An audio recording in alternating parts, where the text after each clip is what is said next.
ఒక్కసారి కొమ్మూరి గోల్డ్ కి కాల్ చేయండి. తాకట్లో ఉన్న మీ బంగారాన్ని విడిపించి మార్కెట్ ప్రైస్ కి వాళ్ళు కొనుక్కుని మిగతా డబ్బులు మీకు ఇచ్చేస్తారు. హలో అండి, అందరికీ నమస్కారం. తిట్టారు, బెదరలేదు. కొట్టారు, అదరలేదు. లాబింగ్ చేశారు, కొనే ప్రయత్నం చేశారు, లొంగలేదు. ఎన్ని చేసినా సరే భయపడకుండా నిలబడ్డాడు, ఎదిరించి నిలబడ్డాడు, కలబడ్డాడు. మొత్తానికి అమరావతిని గెలిపించాడు.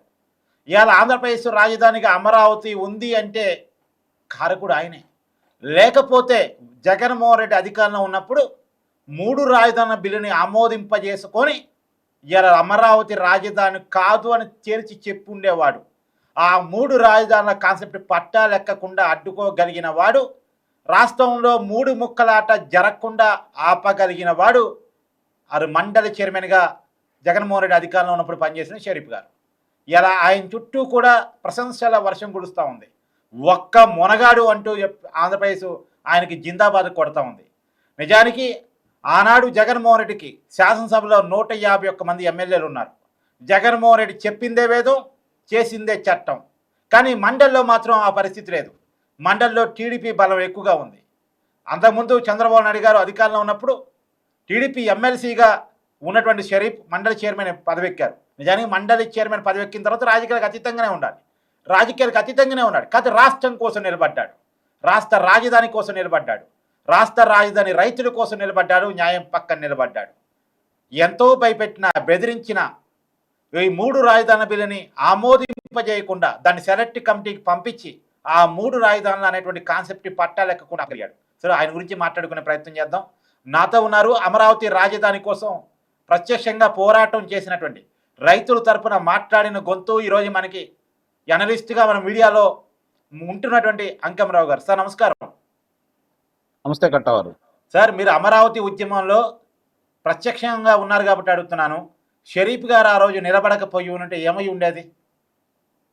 నిస్సందేహంగా అండి, ఇప్పుడు ఈ చరిత్ర మొత్తంలో ఆయన సువర్ణాక్షర లిఖితంతో ఆయన పేరు రాసుకోవాలి. సువర్ణాక్షర లిఖితం ఆయన పేరు, అందుట్లో ఎలాంటి సందేహం కూడా ఏం లేదు. చాలా మంది ఇందుట్లో ఈరోజు అమరావతి మాది, అమరావతి ఆంధ్రులకు రాజధాని అని మనం గర్వంగా చెప్పుకునే విధంగా నిన్న లోక్సభలో రాజ్యసభలో తీర్మానం అయిన సందర్భంగా ఎవరిది ప్రముఖ పాత్ర అంటే అందరి పాత్రల కంటే కూడా అమోఘంగా, అద్భుతంగా, అద్వితీయంగా పోషించినటువంటి ఒకే ఒక్క మగాడు మాజీ శాసన మండలి అధ్యక్షులు శ్రీ షరీఫ్ గారు. వారికి యావత్ ఆంధ్ర రాష్ట్రం కూడా ఈరోజు కృతజ్ఞత తెలపాల్సిన ఆవశ్యకత ఉందని అయితే నేను నిస్సందేహంగా చెప్పగలను.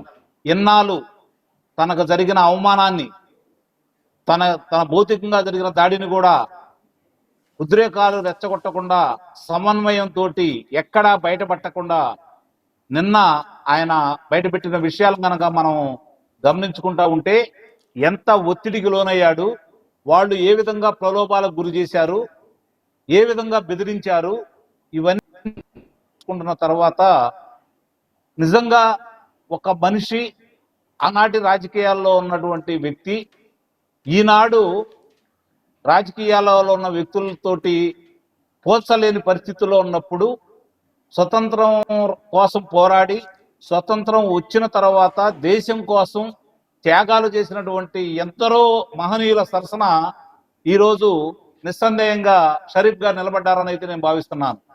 అమరజీవి పొట్టి శ్రీరాముల యొక్క ఆత్మార్పణ ద్వారా, ఆయన ప్రాణ త్యాగం ద్వారా ఏర్పడినటువంటి ఆంధ్రప్రదేశ్, ఆయన పేరు ఏ విధంగా అయితే మనం చిరస్థాయిగా, చిరస్మరణీయంగా మనం తలుచుకుంటూ ఉంటామో, నిస్సందేహంగా షరీఫ్ గారి గురించి మనం మర్చిపోతే ఆంధ్రులమే కాదు, ఇది నిస్సందేహంగానైతే నేనైతే చెప్పగలను. ఆయన పట్టుదల, ఆయన నిజాయితీ, ఆయన నిర్భీతి, దేనికి లొంగని ఆయన మనస్తత్వం, చట్టం అనే ఒకే ఒక్క దాన్ని, న్యాయం అనే ఒకే ఒక్క దాన్ని నమ్ముకొని ఆయన తనకున్న విచక్షణాధికారంతో వాళ్ళు ఎన్ని కుట్రలు కుతంత్రాలు పన్నినా, చివరికి కెమెరాలు ఆపు చేసినా, ఆయన మీద దౌర్జన్యం చేసినా వెరవకుండా, మడమ తిప్పకుండా న్యాయం కల్లి నిలబడి ఆంధ్ర రాష్ట్ర రాజధానిని కాపాడినటువంటి మహనీయుడు షరీఫ్ గారు.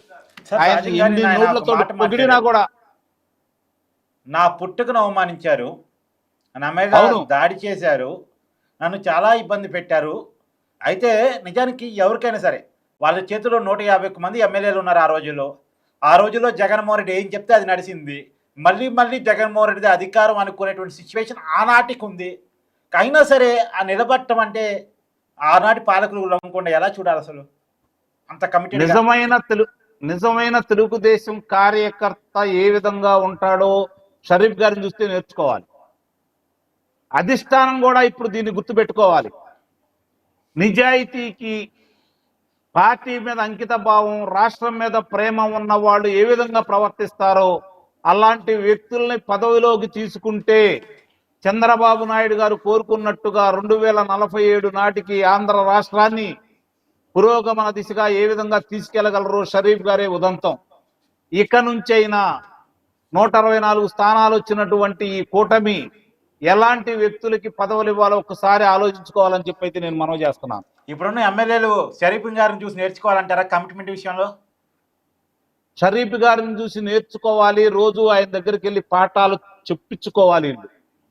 చరిత్రలో స్థిరస్థాయిగా ఎలా నిలబడాలో, ప్రజల మనసులో ఏ విధంగా గెలవాలో, మనకిచ్చిన పదవికి ఏ విధంగా న్యాయం చేయాలో, ప్రజలు మన మీద పెట్టుకున్నటువంటి నమ్మకాన్ని నిలబెట్టడానికి మనం ఏ విధంగా పయనించాలో వీళ్ళందరూ కూడా కనీసం షరీఫ్ గారితో వారానికి ఒకసారైనా 1 గంట సేపు ఆయన ప్రసంగాన్ని ఏర్పాటు చేసి వీళ్ళందరికీ శిక్షణ ఇవ్వాలని చెప్పని కూటమి పెద్దలందరికీ కూడా మీ ద్వారా నేను మనవి చేస్తున్నాను. సార్ మొత్తంగా షరీఫ్ గారు నిలబడ్డారు, మొత్తానికి అమరావతి చట్టబద్ధత వచ్చింది. ఏంటి నిన్న అమరావతి ఆ ఏరియాల్లో ఉన్నటువంటి నిజమైనటువంటి ఫీలింగ్స్, భావోద్వేగాలు ఏంటి అసలు? అవి మాటలతో చెప్పలేనివి కట్టవారు. నిజంగా మొన్న 1వ తారీఖు నాడు పార్లమెంటులో ఒక అద్భుతమైన సన్నివేశాన్ని చూశాను నేను. రెండోది, ఒక అద్భుతమైన వ్యక్తి ప్రసంగం కూడా మనం ఈరోజు మననం చేసుకోవాలి. చేసుకోకపోతే అది న్యాయం కాదు. అతనే డాక్టర్ పెమ్మసాని చంద్రశేఖర్ గారు, గుంటూరు లోక్సభ సభ్యుడు. అమరావతి ప్రాంత రైతుల గాథలు, బాధలు, వ్యధలు నిజంగా ఆయన మాటల్లో ప్రతిధ్వనించాయనైతే నేను భావిస్తున్నాను. భావోద్వేగంతో అమరావతి బిడ్డగా, ఆ ప్రాంతానికి లోక్సభ సభ్యుడిగా, కేంద్ర మంత్రిగా వాళ్ళ యొక్క గొంతుకని ఆయన భావోద్వేగంతో ఏ విధంగా మాట్లాడాడో, అర్థవంతంగా ఏ విధంగా మాట్లాడాడో, యావత్ తెలుగు ప్రజల మనసులో ఏ విధంగా గెలుచుకున్నాడో మనం ఒకసారి గమనించుకోవాలి. నిజంగా ఈ విషయంలో చంద్రబాబు నాయుడు గారు, లోకేష్ గారిని కూడా మనం అభినందించాలి. ఆణిముత్యాలను అందించారు లోక్సభ సభ్యులుగా. అందుట్లో ముఖ్యమైన వ్యక్తి పెమ్మసాని చంద్రశేఖర్ గారు. పనితీరుతోటే కాకుండా ఈ రాష్ట్ర రాజధానిని ఆయన త్రిసభ్య కమిటీలో మెంబర్గా ఉంటూ ఇక్కడ సమస్యల పరిష్కారమే కాకుండా కేంద్రంతో సమన్వయంతో ఏ విధంగా ముందుకు తీసుకెళ్తున్నాడు. చంద్రశేఖర్ గారి కామెంట్స్ ఒకసారి వినిపిస్తాను.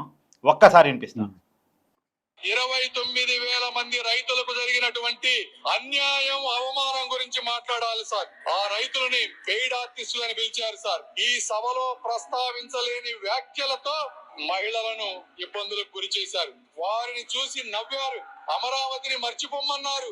30-40 సంవత్సరాలు తన భూమిలో పంటలు పండించిన రైతులు వారి గ్రామాల్లో తిరగటానికి ఐడి కార్డులు చూపించమన్నారు సార్. 144 సెక్షన్ అమలు చేసి వారి స్వేచ్ఛను అడ్డుకున్నారు సార్. ఈ బాధ ఇక్కడితో ఆగలేదు. న్యాయస్థానం నుండి దేవస్థానం వరకు 45 రోజులు మహాపాదయాత్రలో రైతులను అమానుషమైనటువంటి హింసకు గురి చేశారు. మేకులతో ఉన్నటువంటి లాఠీలతో వారిని కొట్టారు సార్. గర్భిణీ మహిళలపై బూట్ల కాళ్లతో తన్నారు. ఆఖరికి మహిళా దినోత్సవం రోజున ఆలయానికి వెళ్లినటువంటి మహిళలపై కూడా దాడి చేశారు సార్. వారి భోజనంలో ఇసుక వేశారు. అయినా కూడా వారు ఎక్కడా కూడా వెనకడుగు వేయలేదు. రోడ్లను శుభ్రం చేసి వీధుల్లోనే భోజనం చేశారు సార్. ఆఖరికి ప్రశ్నించిన మీడియాని కూడా వారిపై కేసులు పెట్టారు. ఇది సార్, ఇది 1631 రోజులు జరిగినటువంటి అమరావతి వ్యధ కథ అని ఈ సభాముఖంగా తెలియజేసుకుంటున్నాను సార్.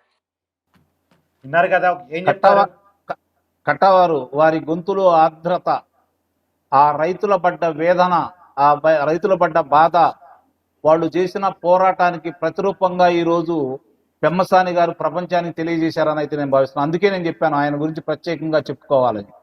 నిజంగా ఆయన గొంతులో బాధ చూడండి, ఆ వేదన చూడండి, ఆ ఆక్రోశం చూడండి, ఆయన మాట తీరు చూడండి, ఒక్కసారి గమనించుకోండి.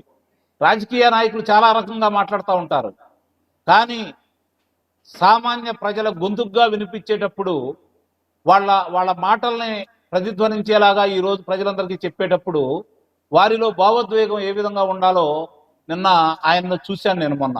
అందుకే నేను చెప్తున్నాను, నిజంగానే తెలుగువారి మనస్సుల్ని, వాళ్ళ హృదయాల్ని గెలిచారు చంద్రబాబు నాయుడు గారు, లోకేష్ బాబు గారు. ఈ రోజు అలాంటి వ్యక్తులను తీసుకొచ్చినందుకు నిస్సందేహంగా వాళ్ళని కూడా అభినందించాలి. అందుకే నేను చెప్పాను ఇందాక, ఓ షరీఫ్ గారు, ఓ పెంసాని చంద్రశేఖర్ గారు, ఇట్లా లోక్సభ సభ్యులు కావచ్చు, చాలా మంది శాసనసభ్యులు ఉన్నారు, మిగిలిన వాళ్ళు నేనేమి తక్కువగా మాట్లాడట్లేదు. కానీ ఆగబ్బ శ్రీమంతుడు కాదు పెమ్మసాని చంద్రశేఖర్ గారు.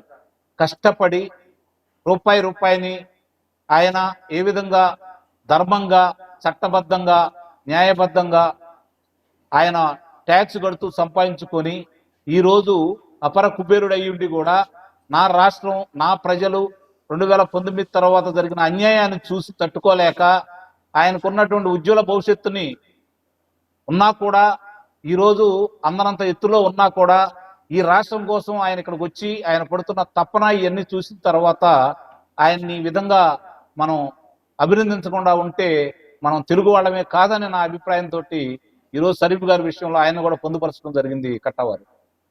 థ్యాంక్స్.